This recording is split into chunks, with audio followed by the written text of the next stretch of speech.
Have you ever felt that deep pull to do something you know isn't right? That quiet battle inside where your heart says no, but your mind keeps whispering just one more time? You're not alone. Every person, no matter how strong or faithful, faces temptation. It's not a sign of weakness. It's proof that you're human. But the truth is, temptation isn't just about sin. It's a test of direction. It's that moment where your destiny is being shaped, either by your choices or your surrender. And today, we're going to uncover how you can overcome temptation using timeless biblical strategies that actually work in the real world. Let's be honest. Temptation often looks beautiful at first. It comes softly, not with a roar but a whisper. No one will find out. Just this once. You deserve it. Maybe it's that secret habit you promised God you'd stop. Maybe it's anger that keeps boiling inside, or jealousy that eats away at your peace. Maybe it's lust, greed, or pride creeping quietly into your thoughts. Whatever form it takes, temptation always promises pleasure but delivers pain. It gives you a moment of excitement and leaves you with days of regret. But God never intended for you to fight this battle alone. Think about Jesus in the wilderness. 40 days of hunger, weakness, and silence, and the devil shows up right at his lowest point. Isn't that just like life? Temptation doesn't come when you're strong. It comes when you're tired, hurt, or lonely. Yet Jesus didn't argue or reason with the devil. He used the word. Each time the enemy spoke, Jesus answered with, "It is written." That wasn't just a Bible verse. It was a strategy. It teaches us that Scripture isn't just for reading, it's for fighting. Let's look at the first key. Feed your spirit before the battle begins. You can't expect victory when your soul is starving. Imagine trying to fight with no strength. It doesn't work. Every time you read God's word, pray sincerely, or spend time in worship, you're building inner muscle. The Holy Spirit becomes your strength when your willpower runs out. You don't overcome temptation by being perfect.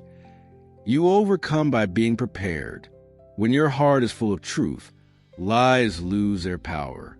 The second key, run from the trigger, not just a temptation.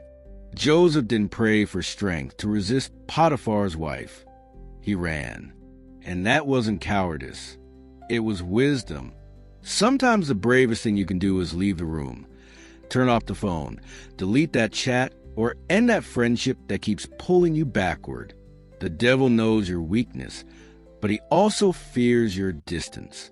Every time you take one step away from temptation, you take one step closer to freedom.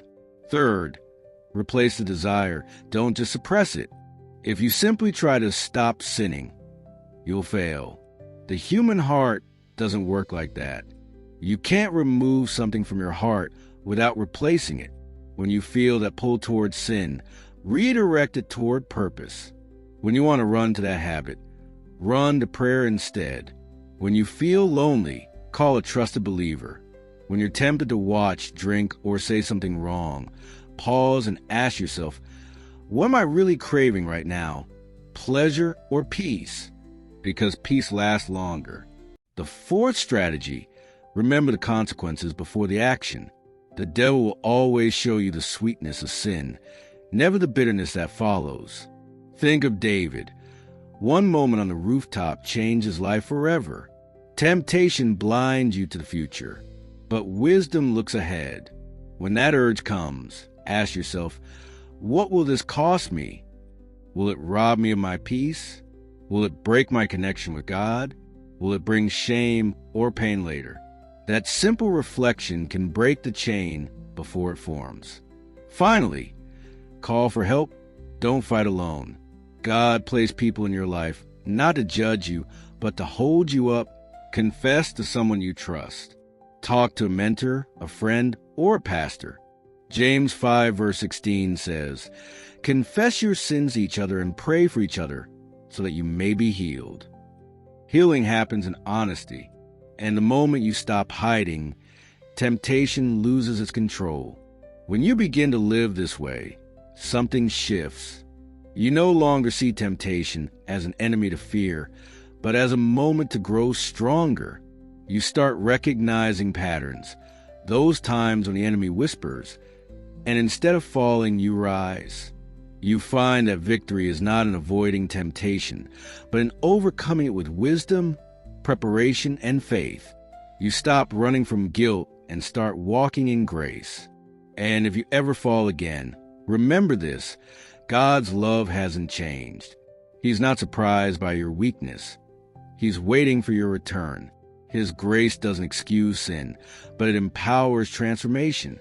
The same God who forgave Peter after denial, who restored David after failure, can restore you too. The key is never giving up. You fall 7 times, but you rise 8. Each time you rise, you prove that grace is greater than guilt. So today, take one step. Memorize one verse. Remove one trigger. Reach out to one person. Every small step is a victory. Because overcoming temptation isn't a single event. It's a journey of discipline, love, and divine partnership. God is fighting with you. You're not weak. You're being refined. And when you come out of the fire, you'll shine even brighter. If this message has touched your heart and helped you feel closer to God's purpose for your life, don't keep it to yourself. Share this video with a friend or a loved one who needs to hear it. Remember to like this video, subscribe to Bible Timeless Lessons, and turn on the notification bell to stay connected to God's Word. Stay blessed and keep seeking His face.